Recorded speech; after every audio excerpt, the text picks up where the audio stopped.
안녕하세요. 오늘은 중국 무역 보복 쓸 수 있는 카드가 없다. 호주가 미소 짓는 이유라는 소식을 전해드리겠습니다. 중국과 무역 전쟁 중인 호주는 미소 짓고 있습니다. 호주는 중국을 공경에 빠뜨리고 있는 주요 원자재인 철광석 최대 생산국이기 때문입니다. 중국은 철광석 수입량의 60%를 호주에 의존하고 있습니다. 중국은 세계 최대의 철강 생산국입니다. 철강을 만들기 위해서는 당연히 원자재인 철광석이 필요합니다. 세계 최대 철광석 생산국과 세계 최대 철강 생산국, 그동안 호주와 중국의 무역 관계가 밀접할 수밖에 없었던 이유입니다. 지난해만 해도 아쉬운 쪽은 호주라는 평가가 우세했습니다.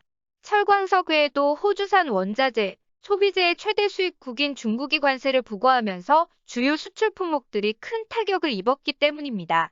호주가 큰 경제적 손실을 감수하면서도 중국의 코로나19 책임론을 제기하는 등 미국에 발맞춰 대중경제의 선봉에 선대 의외라는 반응이 나오기도 했습니다. 그런데 1년 사이 상황이 달라졌습니다. 코로나19가 전 세계를 강타한 지난해 철광석 생산은 줄고 올해 미국 등 주요국이 코로나19로부터 벗어날 채비를 하면서 철강 수요는 급증했습니다. 특히 호주는 타의 추종을 불허하는 독보적인 철광석 생산국이 됐습니다.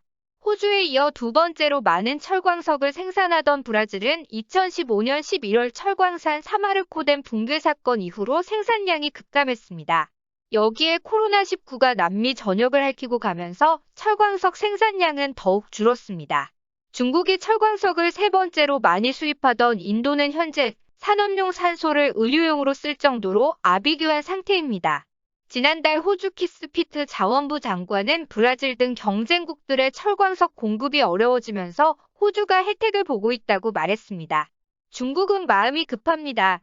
왕이 외무장관이 아프리카 순방에 나서고 미얀마 지도층과 밀착하는데도 이런 배경이 작용했습니다.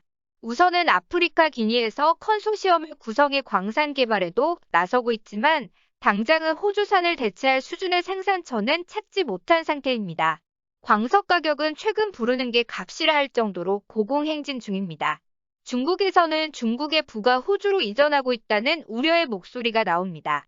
그럼에도 철광석만은 건드릴 수가 없습니다.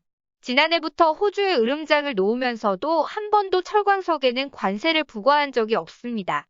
두 국가의 무역 전쟁에서 호주의 우위는 당분간 이어질 전망입니다. 지난 5일에는 중국 정부가 호주와 전략적 대화를 무기한 중단한다고 선언했는데 중국 푸단대의 국제관계학자인 숙루정 교수는 더는 쓸 경제 보복 카드가 소진된 탓이라 분석하기도 했습니다. 결국 중국이 호주에 가장 큰 타격을 줄 수 있는 카드는 철광석 수입 중단뿐인데 쓸 수 없는 카드이기도 합니다.